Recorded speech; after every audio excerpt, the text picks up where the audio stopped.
और मेरे तहरीक तहफ़्फ़ुज़ पाकिस्तान के अकाबरीन का भी शुक्रिया अदा करता हूँ कि ये पीर साहब के पास इधर तशरीफ़ लाए और आगाह किया कि किस तरीके से इस सारे आइन की और जो बर्निंग इश्यूज़ हैं, अहम इश्यूज़ हैं, उनके ऊपर इनकी पेशरफ्त कैसे होगी। और एक मीटिंग भी कॉल की गई है जो 26 और 27 को इस्लामाबाद में होगी, और जितने भी दोस्त इधर हैं उनके साथ इनकी काफ़ी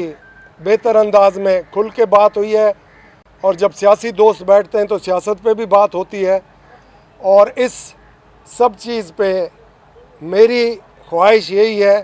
कि हम सब मिल के इस पाकिस्तान को मजबूत करें, इस आइन को मजबूत करें, और इस आइनी जो एक टकराव की शक्ल इख्तियार कर गया है, इसको एक टेबल पे बैठ के आपस में तय कर सकें और वे फॉरवर्ड हो जिससे पाकिस्तान मजबूत हो और पाकिस्तान के अंदर हर आदमी महफूज हो,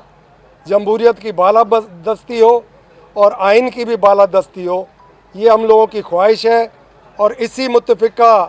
पॉइंट पे हम सब इधर इकट्ठे हुए हैं।